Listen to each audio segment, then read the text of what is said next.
Lake Vermilion Soudan Underground Mine State Park.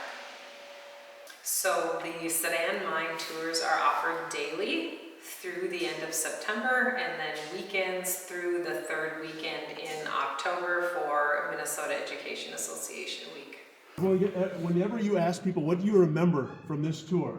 They always say, I remember going down the mine shaft, and I remember being in total darkness. So right now, when we're on level 27, when we're at shaft station, we're at 2,341 feet below the surface. So that's almost half a mile, or if you're more of a landmark attuned person, we're about 2 Empire State Buildings deep. In 2020, like the rest of the world, mine tours were shut down.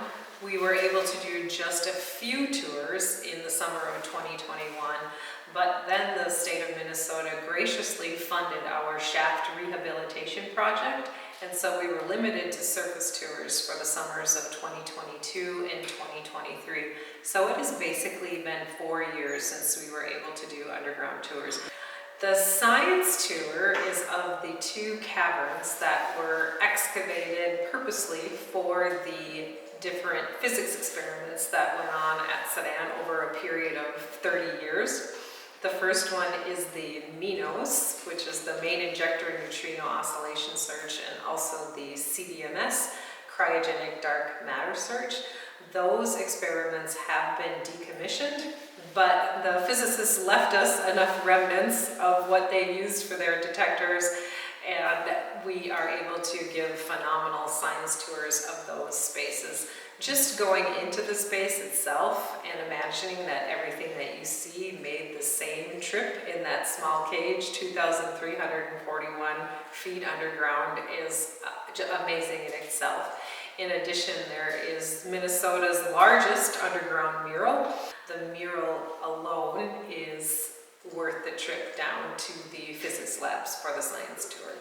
Science tours will resume starting July 1st, as well as our weekly walking drift geology tour, where you get to take the cage ride down into the mine, but instead of hopping on a train like you would normally to do the historic tour, instead you get to walk the drift and learn about the unique geology of the Soudan mine. We have an elevator underground at the drift to go up into the stope, and so if somebody wants to use their own wheelchair, that's just fine. But we also have 2 wheelchairs that are available to borrow, so if they don't want to possibly get their wheelchair dirty, we have ours here.